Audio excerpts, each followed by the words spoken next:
tadyhle definovaného. Už to vytáh, ne? Tak to vytáhne, ono všechny. No, tadyhle si natáhnete soubor. No. Nebo může to být nějaký input stream, takže například.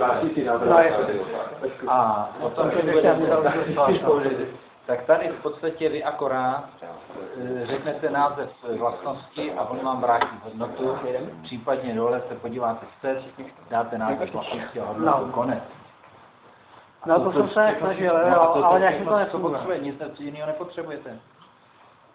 No tak jsem si tady, že jo, vytvořil, a potom jsem se nějak zkoušel. No a to musíte napřed někde nahrát. Jeden je tvůj Štěpě? A musíte ale mít tak třeba. Ten soubor někde si tam pak vytváře, na tom jsem to. Dáte mi to musíte, buď to musíte udělat new properties a nastrkat ten vlastnosti a vložit soubor. Poprvé, anebo mít ten soubor. No já tady já jsem to dělal properties i ne, ale no. Aha, to tak to nejde jako? No jde, ale jako typická přípojné tečka properties, ale je to fakt jedno. Jako, je to jedno, jo. Když řeknete, když uděláte file tady ten, tak prostě vy tam řeknete jenom file input stream.